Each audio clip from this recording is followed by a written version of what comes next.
subscribe to my channel, and also press this bell icon.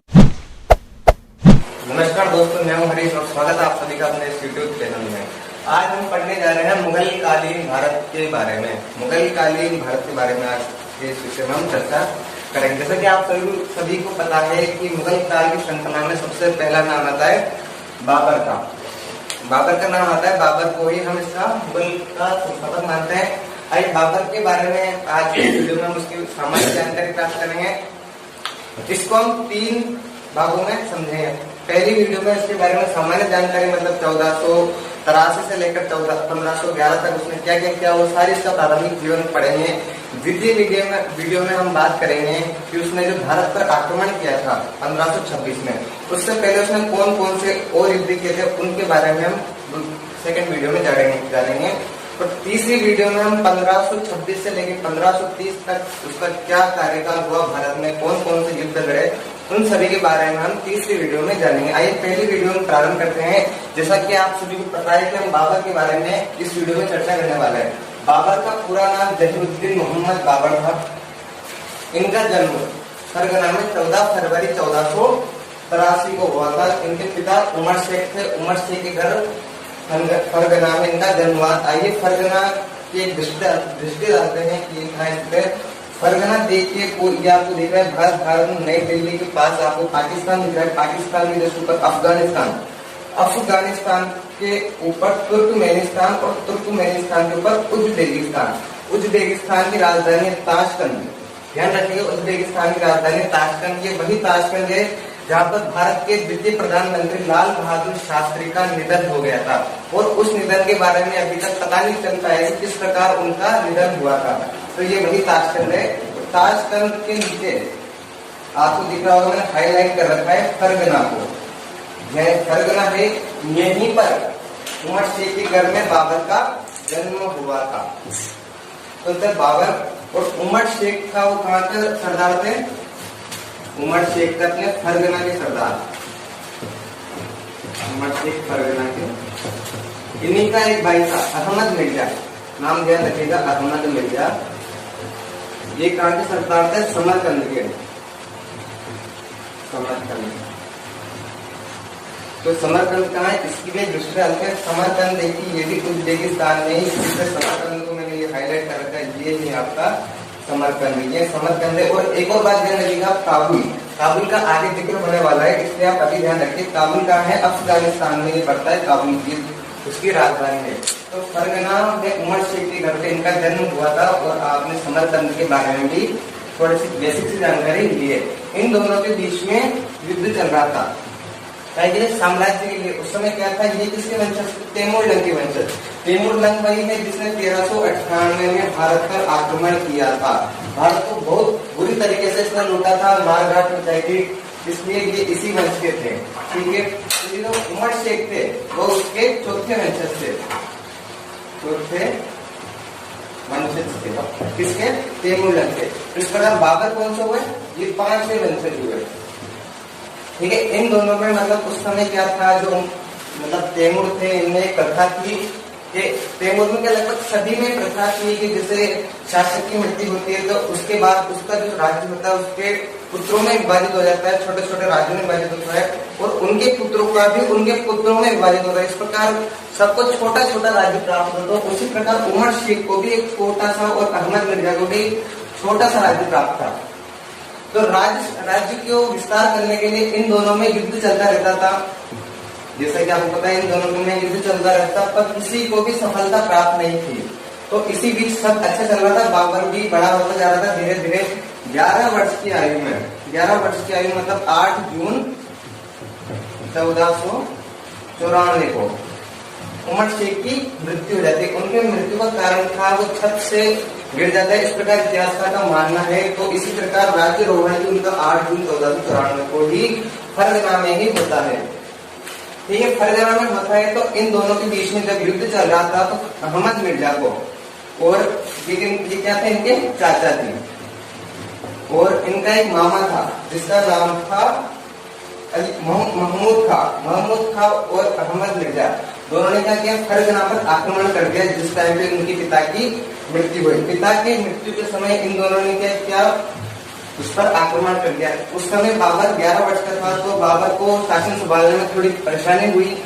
तब क्या होता है कि वहां की जो जनता थी, ताकि फरगना की जो जनता थी, वह शासक का साथ देते हुए क्या करती थे, शासक का साथ देते हुए अहमद मिर्जा को और महमूद खां को, मोहम्मद मिर्जा और महमूद खां को परास्त कर देती है, वहां से भगा देती है। कब की घटना है ये, 1494 की, जब क्या होता है बाबर शासक बनता है। अब 1494 से 1496 यानी एक साल के अंतराल में बाबर क्या करता है, अपने आप को सुदृढ़ करता है, शासन कैसे चलाते हैं उस प्रकार वो स्किल सीखता है। और इस प्रकार 1496 में क्या करता है वो, समरकंद, जो कि उसके समरकंद किसके हाथ में था, महमूद खां के, अहमद मिर्जा के हाथ में था। तो ये क्या करता है, 1496 में समरकंद पर हमला बोल देता है। 1496 में समरकंद पर हमला बोलता है, पर इसमें क्या होती है, असफलता प्राप्त होती है, यानी पराजित होकर, इसे निराश होकर वापिस कहाँ लौटना पड़ता है, फरगना ही लौटना पड़ता है। पर वो निराश नहीं होता है। 1497 में क्या करता है, वह पुनः फरगना पर आक्रमण, समरकंद पर क्या करता है, आक्रमण करता है। उस समय क्या होता है, इससे पहले ही अहमद मिर्जा की होती है, वहां पर मृत्यु हो जाती है। तो ये बाबर क्या करता है, समरकंद पर कितने दिन तक, 100 दिन तक ये वहां पर शासन करता है। समरकंद पर 100 दिन तक क्या करता है, शासन करता है। जिस प्रकार मैंने लिखा है, समरकंद पर अधिकार कर लेता है, वहां पर 100 दिन तक ये शासन करता है। इसी बीच में से क्या पता पड़ता है कि जो जहांगीर था, बाबर का भाई था जहांगीर, वो फरगना पर अधिकार कर लेता है। इस बात की जब पता इसको चलता है, इसको बाबर को चलता है, तो ये तुरंत सैन्य लेके निकलता है, किसके लिए, फरगना के लिए। इसी बीच क्या होता है, ये बीमार पड़ जाता है। जब बीमार पड़ जाता है तो ये सोचता है कि पहले मैं स्वस्थ हो जाऊं पूर्ण रूप से, तब जाके इसके ऊपर फरगना पर जहांगीर को मैं क्या करूँगा, परास्त करूंगा। तो क्या होता है, ये वापिस बीमार स्वस्थ होके पुनः फरगना पर आक्रमण करता है। किंतु जब तक वो बहुत देर हो जाती है, जब तक फरगना के जो शासक थे जहांगीर, जैसा कि आपको बताया, जहांगीर क्या करता है, वह वहां पर जड़ें मजबूत कर लेता है और बाबर को आसपास, उसके साम्राज्य के आसपास भी नहीं भटकने देता है। तो बाबर क्या करता है, पुनः यहाँ से निराश होकर वापस निकलता है समरकंद के लिए निकलता है। तो यहाँ पर भी क्या होता है, अहमद मिर्जा था, उसका एक पोत्र था, अली मिर्जा। उसका पुत्र अली मिर्जा क्या करता है, वहां पर अधिकार कर लेता है। तो बाबर को क्या होता है, ना तो इधर सफलता प्राप्त होती है, ना ही इधर सफलता प्राप्त होती है। तो बाबर को यहाँ इन दोनों से सफलता प्राप्त नहीं होती है। तो बाबर अपनी आत्मकथा यानी तुजुक-ए-बाबरी में इसका वर्णन करता है कि फरगना के निमित्त मैंने समरकंद को छोड़ा और एक राज्य हाथ में आया नहीं और दूसरा चला गया। इस प्रकार वो क्या करता है, अपनी आत्मकथा तुजुक-ए-बाबरी में इसका वर्णन करता है। अब बारी आती है, अब की 1497 में पूरा हो चुका है, अब बारी आती है 1498 की। 1498 में मतलब यहाँ से जब वो भाग के निकला, इसके पास कुछ जायजा बचा था, तो पहाड़ी क्षेत्र था खोजांद, ध्यान रखिएगा, खोजांद में जाकर क्या करता है, वो अपना राज्य स्थापित करता है। खोजांद इसी के फरगना का ही एक छोटा सा टुकड़ा हुआ करता था। तो वहां पे क्या होता है, वहां पर वो जो उनका दुश्मन थे उनका वहां पर अधिकार नहीं हो पाता, कि छोटा सा टुकड़ा इसके लिए बच जाता है। वो खुजान पर जाकर आक्रमण, मतलब वहां पे जाकर वो मतलब क्या करता है, वहां पर जाकर वो राज्य करता है, सैन्य व्यवस्था एकत्रित करता है। बाकी क्या होता है, उस समय छोटा सा राज्य था, शासन करेगी तो किस पर करे, बात की आती शासन करेगी तो किस पे करे। तो 1497 से 98 के बीच में 1 वर्ष का उसको समय मिल जाता है।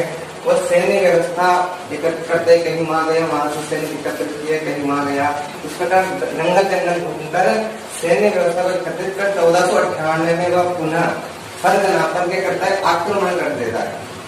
1498 में वह पुनः फरगना पर आक्रमण कर देता है। 1898 में आक्रमण करता है, लगभग 1498 से लेकर 1500 तक, यानी 2 वर्ष तक क्या करता है, फरगना की गद्दी संभालता है। किंतु 2 वर्ष शासन करने के बाद पुनः उसके हाथ से फरगना निकल जाता है। अब बात आती है, वापिस ही जंगल जंगल घूमता रहता है और जंगल जंगल की खाद खानता फिरता है और भटकता फिरता, मतलब भटकल जीवन व्यतीत करने लग जाता है। अब बारी आती है 1501 की। 1501 में क्या करता है, समरकंद, समरकंद के लिए ये बचपन से ही लागत था, तो समरकंद के लिए क्या करता है, समरकंद पर पुनः आक्रमण करता है। समरकंद पर ये 1501 में आक्रमण करता है। यहाँ भी केवल वह 8 महीनों तक ही शासन कर पाता है, जैसे मैंने लिखा है यहाँ केवल 8 महीनों तक ही वह कर पाता है, शासन कर पाता है। तो इस प्रकार 8 महीने तक शासन करा, तो अभी मार्च अप्रैल में बना हो, तो 8 महीने बाद क्या होता है, 1502 आ जाता है। 1502 में वह क्या करता है, 1502 में एक उज्बेक सरदार था, उज्बेक सरदार शेबानी था, शेबानी था। इन दोनों के मध्य सर ए पुल, शेबानी था के मध्य सर ए पुल नामक स्थान पर क्या होता है, इन दोनों के मध्य युद्ध होता है, जिसमें बाबर की हार हो जाती है और बाबर को पुनः निराश होना पड़ता है। पुनः क्या करता है, 1502 से लेकर 1504 तक फिर वो भटकल जीवन व्यतीत करने लग जाता है। 1502 से लेकर 1504 तक पुनः भटकल जीवन व्यतीत करता है। 1504 में उसको सूचना मिलती है कि उसके चाचा, उसके बहुत सारे चाचा मामा थे, तो उसके एक चाचा, क्या नाम था उनका, उल्लुक बेग। उल्लुक बेग कहा कि काबुल के, जैसे मैंने पहले आपको बताया काबुल का जिक्र आगे होने वाला है, तो उल्लुक बेग की वहां पर क्या हो जाती है, मृत्यु हो जाती है। तो बाबर जाता है काबुल, बाबर जाता है काबुल, काबुल का वह अधिकार कर लेता है, जड़ जमा लेता है, पूर्ण रूप से वहां अधिकार कर लेता है। तो आपको पता है उसका जन्म कब हुआ था, तो ये शासक कब बना था, 1494 में। 1494 से लेकर उसको 1504, यानी 10 वर्ष तक, 10 वर्ष का वो भटकता फिरता है, उसको मतलब भौतिक सुविधाएं कहीं भी नहीं मिल पाती है। लास्ट में जाके क्या 1504 में वह जब काबुल का शासक बनता है, जब काबुल का शासक बनता है 1504 में, जब जाके वह वहाँ पर शासन करता है, वो अपना विलासी जीवन व्यतीत करता है, सब कुछ अच्छा चल रहा होता है, वो बड़े आराम से रहता है। तब बारी आती है 1507 पर। 1507 में जो इनकी क्या उपाधि चली आ रही थी, मिर्जा की, इनकी उपाधि चली आ रही थी मिर्जा की, मिर्जा की उपाधि चली आ रही थी। तो 1507 में क्या करता है, वह मिर्जा की उपाधि को त्याग देता है। उसके स्थान पर किसकी उपाधि धारण करता है, यह बादशाह, नाम ध्यान रखिएगा, बादशाह, या कई पुस्तकों में इसका बादशाह भी नाम मिलता है। तो वह क्या करता है, 1507 में मिर्जा की उपाधि को धारण कर बादशाह की उपाधि धारण कर लेता है। अब बारी आती है 1508 की। 1508 में उसके एक पुत्र रत्न प्राप्त होता है, जिसका नाम था हुमायूं। हुमायूं का बनता है 1508 में, मतलब उसका जन्म होता है 1508 में हुमायूं का, 1508 में हुमायूं का जन्म होता है। 1508 से लेकर 1510 तक वह पुनः अपने राज्य को क्या करता है, संभालता है 1510 तक। और इधर कौन था, शेबानी खां। तो शेबानी खां था ये पूरे ट्रांसओक्सिना, यानी अफगानिस्तान, तुर्कमेनिस्तान, कजाकिस्तान, किर्गिस्तान, यानी पूरा दक्षिण का जो दक्षिण एशिया का, पूरे दक्षिण एशिया पे वह तबाही मचा रहा था। बाकी कहाँ बात आती है, ईरान की। ईरान में उसकी मृत्यु हो जाती है, उसकी ईरान के शाह द्वारा 1510 में उसकी क्या हो जाती है, मृत्यु हो जाती है। तो इस बात का जब पता चलता है कि भाई ईरान के शासक द्वारा उसकी मृत्यु हो गई है, तो क्या करता है, वो एक बार और प्लान बनाता है, क्यों ना समरकंद चला जाए और पुनः वहां पे जाके राज्य किया जाए, समरकंद जाके। तो पुनः 1510 में समरकंद चलता है, समरकंद जाता है, समरकंद जाके वह उसके अधिकार में हो जाता है। बाकी फिर वही बात आती है समरकंद, समरकंद में उसका शासन हो जाता है 1511, एक साल तक फिर शासन किया वहां। अब बारी आती है 1511 की। 1511 में क्या होता है, जो उज्बेक सरदार का शेबानी था, इसकी मृत्यु होने के पश्चात एक और उज्बेक 1511 में इसके ऊपर आक्रमण करता है और अपने मतलब जो पुश्तैनी थे उनका आगे रोक लेता है, बदला लेता है 1511 के बारे में। आज यहाँ तक की, और मैंने माता के विषय में बताना आपको भूल गया था, तो उसने क्या था, उनकी माता का नाम कुतुब निगार था, यह मंगोल शासक चंगेज खां की वंशज थी। तो ये मंगोल शासक चंगेज खान की वंशज थी। तो इस प्रकार बाबर इन कोख से 14वां शासक था। और जो उमर शेख था यानी जो तैमूर लंका, इसकी तरफ से कौन सा था, 5वां शासक था। ये आपको बता दी गई है।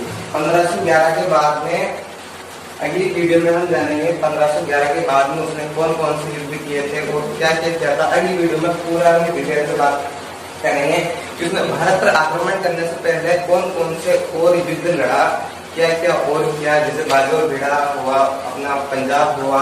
1519 से 1525 तक उसने मतलब पूरा इधर का इलाका था, ये इधर का इलाका, इसमें पूरा ये करता है। अगली वीडियो में इसके बारे में पूरी जानकारी करेंगे, कौन कौन सा युद्ध किए थे। तो आज के लिए इतना काफी है।